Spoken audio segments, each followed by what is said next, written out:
আজকে অনেক দিন পরে একটু বুটের হালুয়া বানালাম। আসলে একটা সময় এই বুটের হালুয়াটা অনেক বানানো হতো। আমাদের ঘরের সবাই বুটের হালুয়াটা অনেক অনেক বেশি পছন্দ করে।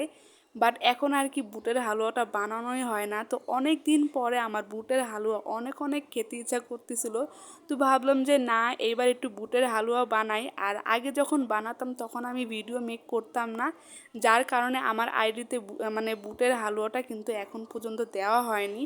তো ভাবলাম যে না, এবার একটু বানাই। তো এই তো বুটের হালুয়া বানানোর জন্য কিন্তু আমি বুটের যেই ডালটা হয় সেটা কিন্তু আমি নিয়ে নিয়েছি। আর এটা আমি ফার্স্ট টাইম ভালো করে একটু ধুয়ে রেখেছি। আর ধুয়ে এটা কিন্তু আমি ভিজিয়ে রেখেছিলাম প্রায় 3 থেকে 4 ঘন্টা পর্যন্ত। তো এটা ভেজানোর পরে কিন্তু এই বুটের ডালটা কিন্তু একদম ডাবল হয়ে যায়। তো এটা হচ্ছে যখন ভেজানো পুরোপুরি হবে তখন হচ্ছে আমি এটা সেদ্ধ বসিয়ে দিয়েছি পানি দিয়ে কিছুটা, আর একটু লবণ দিয়ে তারপর এটা সেদ্ধ বসিয়ে দিয়েছি। তো এক সাইডে হচ্ছে আমি একটু দুধ মানে ঘন করে একটু জাল করে নিব। আর ওইখানে কিন্তু বুটের যে ডালটা ওটা কিন্তু একদম পানিটা শুকিয়ে এটা কিন্তু একদম সেদ্ধ হয়ে গিয়েছে। তারপরে এখানে হচ্ছে আমি একটু ব্লেন্ডারে এটা মানে ব্লেন্ড করে নিব, একদম মিহি করে ব্লেন্ড করে নিব। আগে যখন বানাতাম তখন আর কি এটা মানে বানানোর সঙ্গে সঙ্গে শেষ হয়ে যেত, মানে এত বেশি পছন্দ করতো আমাদের বাসার সবাই। কোনো অকেশন লাগতো না, আমার যখন মন চাইতো আমি তখনই আসলে বানাতাম এই বুটের ডালটা।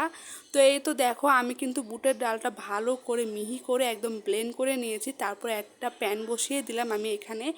তারপরে এখানে কিন্তু আমি কিছুটা তেল দিয়ে তারপরে গোটা মশলা দিয়েছি, এখানে দারচিনি এলাচ তেজপাতা দিয়েছি। আর এখানে চাইলে কিন্তু সবাই এখানে হচ্ছে ঘিও ইউজ করতে পারো, আমি কিন্তু তেলটাই দিয়েছি। তারপরে দেখো এখানে যে বুটের ডালটা আমি ব্লেন্ড করে রেখেছিলাম এটা একটু ভালো করে এখানে নাড়তে হবে দিয়ে। আর এই বুটের ডালটা বানাতে না বেশি একটা কষ্ট লাগে না, শুধু একটাই কষ্ট, এটা অনেক নাড়তে হয়, মানে অনবরত নাড়তে হয় আর কি।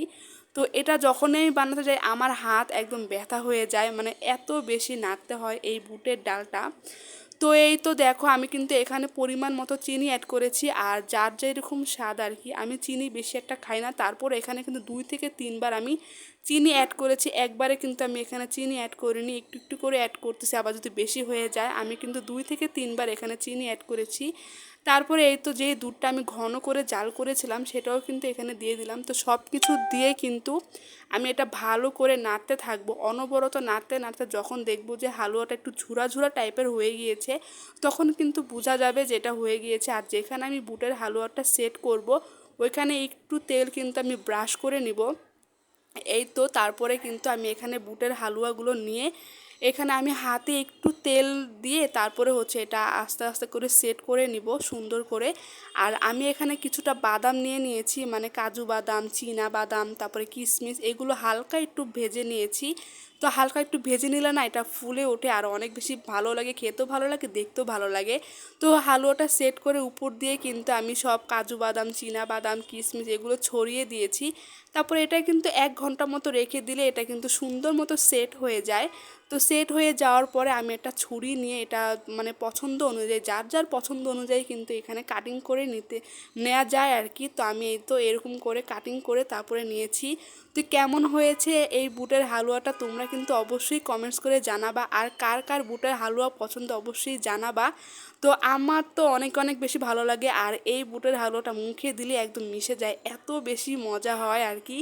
তো এই তো দেখো কেমন হয়েছে, অনেক বেশি সুন্দর হয়েছে কিন্তু। আর আমাদের বাসার সবাই অনেক অনেক পছন্দ করে, তোমরা কিন্তু কমেন্টস করে জানাবা তোমাদের কাছে কেমন লাগলো।